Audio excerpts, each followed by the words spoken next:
Irish Fairy Tales. Chapter 79. There is nothing to marvel about in this Dovlaka, said the Flame Lady scornfully. She has got married and she has been beaten at chess.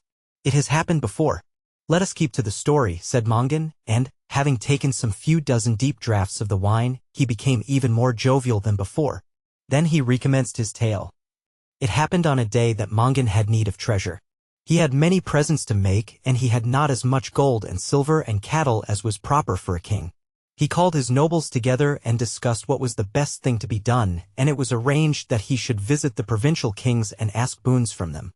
He set out at once on his round of visits, and the first province he went to was Leinster. The king of Leinster at that time was Brandov, the son of Ekak. He welcomed Mongan and treated him well, and that night Mongan slept in his palace. When he awoke in the morning he looked out of a lofty window and he saw on the sunny lawn before the palace a herd of cows. There were 50 cows in all, for he counted them, and each cow had a calf beside her, and each cow and calf was pure white in color, and each of them had red ears. When Mongan saw these cows he fell in love with them as he had never fallen in love with anything before. He came down from the window and walked on the sunny lawn among the cows, looking at each of them and speaking words of affection and endearment to them all, and while he was thus walking and talking and looking and loving, he noticed that someone was moving beside him.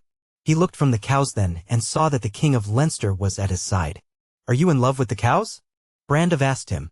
"I am," said Mongan. "Everybody is," said the king of Leinster. "I never saw anything like them," said Mongan. "Nobody has," said the king of Leinster. "I never saw anything I would rather have than these cows," said Mongan. "These," said the king of Leinster, "are the most beautiful cows in Ireland," and, he continued thoughtfully, "Dovlaka is the most beautiful woman in Ireland." "There is no lie in what you say," said Mongan.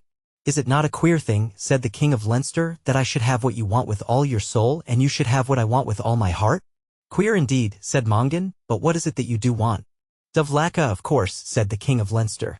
"Do you mean," said Mongan, "that you would exchange this herd of 50 pure white cows having red ears?" "And their 50 calves," said the king of Leinster. "For Dovlaka, or for any woman in the world?" "I would," cried the king of Leinster, and he thumped his knee as he said it. "Done," roared Mongan, and the two kings shook hands on the bargain. Mongan then called some of his own people, and before any more words could be said and before any alteration could be made, he set his men behind the cows and marched home with them to Ulster.